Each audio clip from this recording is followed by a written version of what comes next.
उस रात मैं बिल्कुल अकेला था। बाहर हल्की बूंदाबांदी हो रही थी और हवा के झोंके खिड़की के पुराने पल्लों को लगातार हिला रहे थे।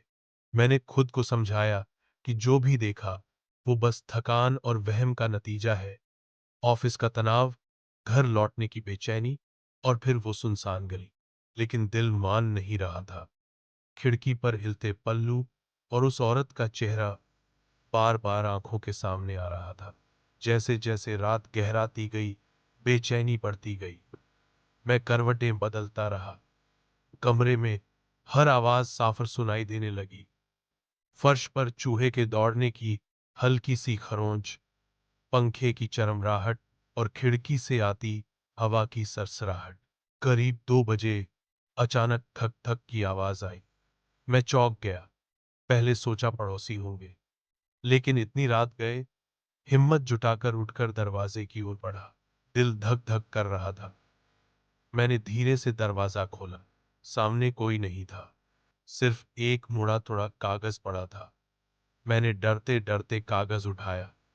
उस पर काले स्याही से लिखा था, तुम मुझे देख चुके हो, अब मैं तुम्हारे साथ रहूंगा। मेरे हाथ सुन्न हो गए। कागज जमीन पर गिर गया। मैंने झटके से दरवाजा बंद कर लिया। दिल इतनी तेज धड़क रहा था कि जैसे सीने से बाहर कूद जाएगा। मैंने खुद को आईने में देखा। पसीने से भीगा हुआ चेहरा, डरी हुई आंखें।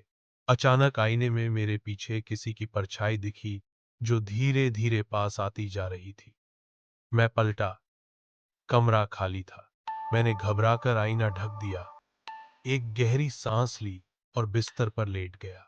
थोड़ी देर बाद लगा जैसे कान के बहुत पास कोई फुसफुसा रहा हो, मैं पहले से यहां हूं।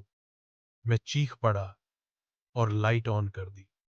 कमरा खाली था, लेकिन खिड़की का पर्दा हिल रहा था, जैसे किसी ने अभी अभी वहां से हटकर जगह खाली की हो।